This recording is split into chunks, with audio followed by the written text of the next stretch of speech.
The West is scared, and they should be. Chinese EVs can't be stopped. Hello everyone and welcome back to the China EV Show. I'm your host Toby, as usual. Don't forget to give us a like and a subscribe before we get started. It helps the channel a lot.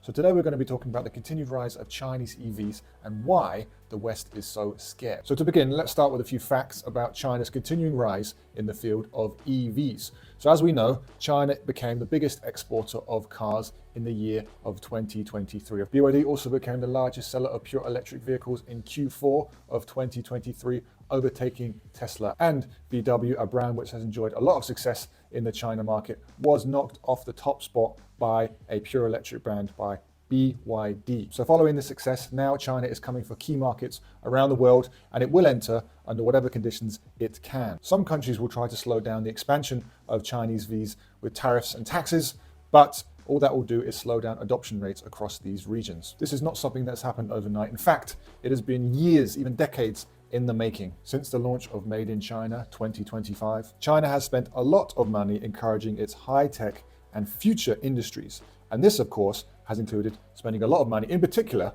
on the EV industry. And now we see the fruits of this labor. Now we see the results of this investment. A domestic industry that is unmatched anywhere else in the world, with the scale to continue its expansion to other key markets. A lot of people complain about the Chinese over-subsidizing this industry to bring these super cheap cars to market.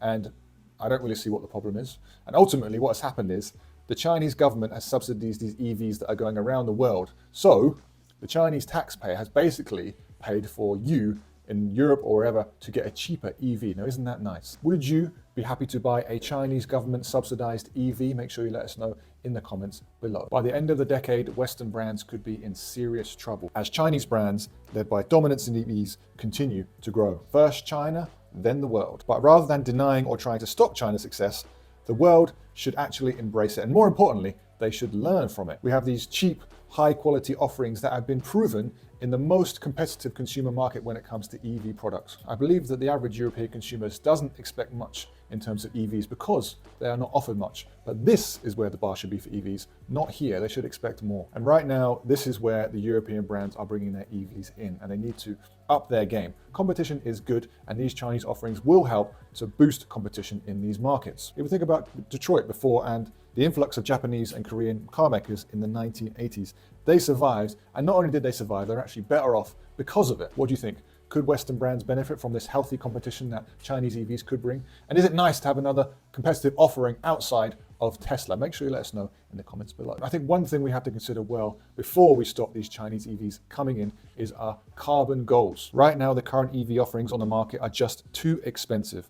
And I think on the current trajectory, the EU, for example, will have a hard time reaching its goal of no ICE vehicles by 2035. These cheap offerings are key for increasing adoption rates and for encouraging those people who are kind of on the fence about switching over or buying an EV. If we consider in Europe, for example, we have the BYD Atto 3 versus the VW ID3. The BYD Atto 3 is around 25% cheaper. I'm not saying they're exactly the same cars, but in order to increase adoption rates, we need more of these cheap options. One of these cars is made in Germany on the front door of Europe, and one of these cars is shipped halfway across the world, and it still manages to be cheaper. Figure that one out. We need cheaper EVs to improve adoption rates. Can you imagine a government which has carbon goals and then they put tariffs on EVs simply because they are too cheap? This sounds like you're just shooting yourself in the foot. I don't know, let me know what you think about this in the comments below. Obviously, I understand it's not as simple as that, but what do you think? Should the doors be opened for Chinese EVs, or should they be closed and domestic brands, homegrown European brands, given the advantage? And before you come at me with this national security argument that Chinese EVs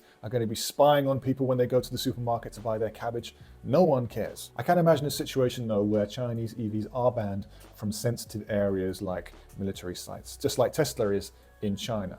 But if it bothers you that much that the Chinese government is going to be watching you go down to the beach to have a picnic with your family, then by all means, go for a different brand if that helps you to sleep at night. Okay, that's all for me today. Thanks for watching. Be sure to give us a like and a subscribe, and I'll see you next time on the China EV Show.